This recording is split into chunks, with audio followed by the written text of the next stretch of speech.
नाशिक शहरातील प्रत्येक बातमी सखोलपणे आणि तिच्या संभाव्य परिणामांसह जाणून घेण्यासाठी आजच अधिकार न्यूजच्या YouTube चॅनलला सबस्क्राइब करा आणि बेल आयकॉन। जात वैधता प्रमाणपत्राच्या प्रश्नावर कोळी महासंघ आक्रमक।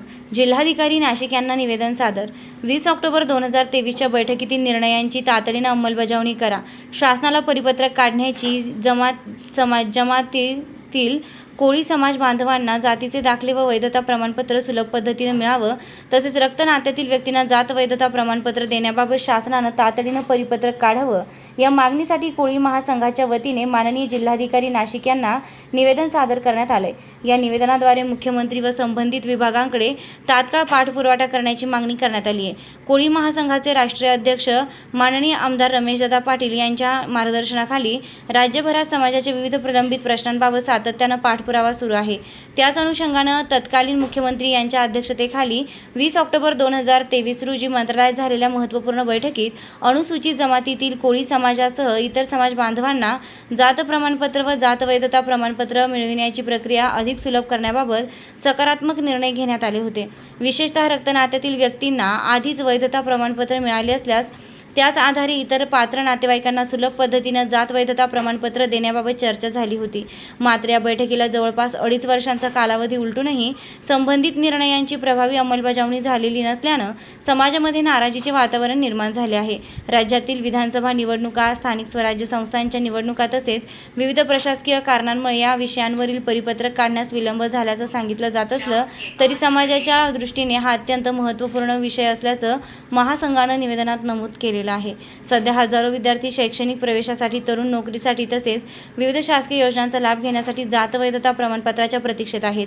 अनेक प्रकरणांमध्ये एकाच कुटुंबातील काही सदस्यांकडे जात वैधता प्रमाणपत्र असतानाही इतर सदस्यांना पुन्हा संपूर्ण प्रक्रिया पूर्ण करावी लागत असल्याने वेळ, पैसा आणि मानसिक त्रास सहन करावा लागत आहे।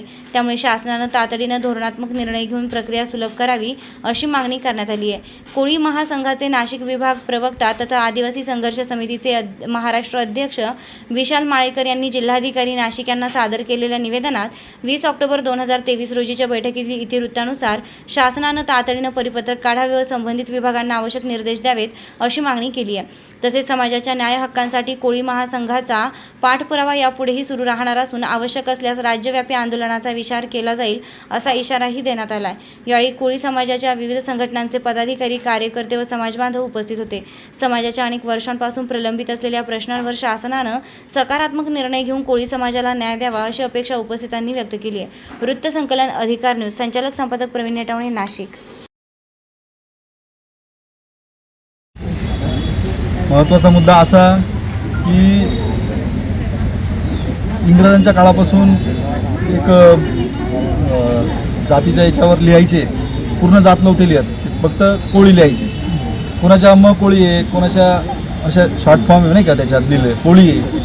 तर ह्या माझं असं म्हणणं आहे की हे कोळी समाजाचे, महादेव कोळी समाजाचे सगळे आहे, बरेचशा टोकर कोळी, ढोर कोळी असे आहेत।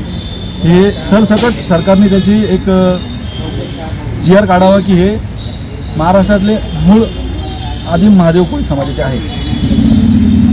आम्हाला जातीचे दाखले मिळाले, पण पैसे देऊन असे 6 महिन्यांनी खूप म्हणजे तिथं उशिरा मिळालेले, आणि आम्ही इथं जाती पडताळणी करायला येतो पण भेटत नाही करून, त्याच्यासाठी चक्रा मारायला होता, अजूनपर्यंत भेटलीच नाही आम्हाला करून असं।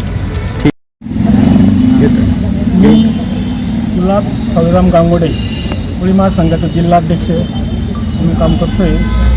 मी दिंडोरीचा प्रॉपर असून दिंडोरी तालुका हा आदिवासी तालुका आहे। तिथला आमदार आदिवासी, खासदार आदिवासी, पंचायत समिती सदस्य आदिवासी, सर्वती आदिवासी, पण तिथल्या ह्या कोळी समाजाला जाती दाखले मिळत नाही, कारण तिथली जे समाज आहे हा अशिक्षित आहे। त्याच्यावर त्यांच्या जातीचे दाखले नाही किंवा ज्यांच्या वडिलांना शाळा शिकले नाही, शाळेच्या दाखल्यावर नुसते कोळी उरले की काही ना दाखलेच नाही, काही ना शेती नाही। आज तिथले प्रांत म्हणतात तुमची नोंद नाही तर 7-12, तर शेतीने 7-12 द्यायचा कडून किंवा 50 वर्षाचे पुरावे आणा, तर आज 50% काय त्याच्यावर 60-70% समाज त्या जातीच्या दाखल्यापासून वंचित आहे। तर आम्ही प्रांतला सांगितलं आहे का जे शिकलेलं नाही, त्यांच्याकडे कागदपत्र नाही, अशा लोकांच्या स्थानिक चौकशीचा दाखला घ्या. तिथले पोलीस पाटील, सरपंच, तलाठी यांची सह्या घेऊन का हा खरंच या गावचा रहिवासी असून जातीनं हिंदू महादेव कुळीचे, तर त्यांना दाखले द्यावे अशी आमची विनंती केली आम्ही.